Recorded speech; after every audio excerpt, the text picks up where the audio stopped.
Ever felt like your wallet's on a diet, but you're not the one putting it on one? Today, we're diving deep into the world of rising prices and giving you 10 actionable tips to combat inflation. Let's make that money stretch. If you're new here, hit that like and subscribe for more life-changing hacks. Let's get into it. The grocery game.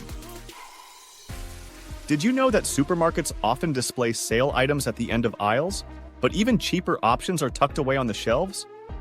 And those pricier items? Right at eye level. So, next time, look up, look down, and find those deals. 2. Bulk is beautiful. Buying in bulk can be a game changer, especially for spices. Why buy a whole bottle of paprika when you only need a pinch? 3. Price per ounce, not just the tag. 2 cans, same price, but one's bigger? Always check the price per ounce.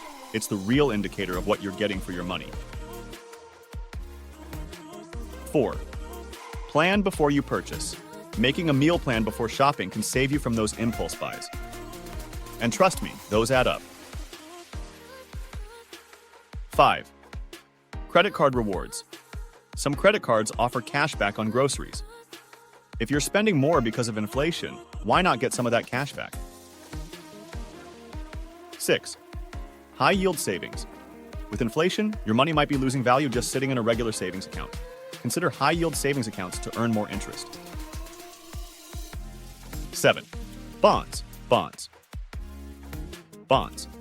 Short-term treasury bonds can be a good idea. They're low risk and can help protect your money from inflation. 8. Review and cut. Check your monthly subscriptions.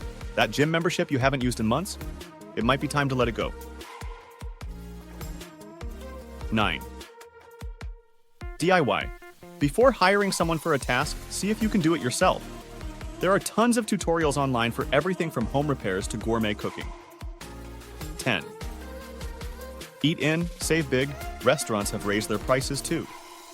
Consider cooking at home more often. It's healthier, fun, and your wallet will thank you. If you found these tips helpful, give this video a big thumbs up and don't forget to subscribe for more awesome content. And hey, drop a comment below. Which tip are you going to try first?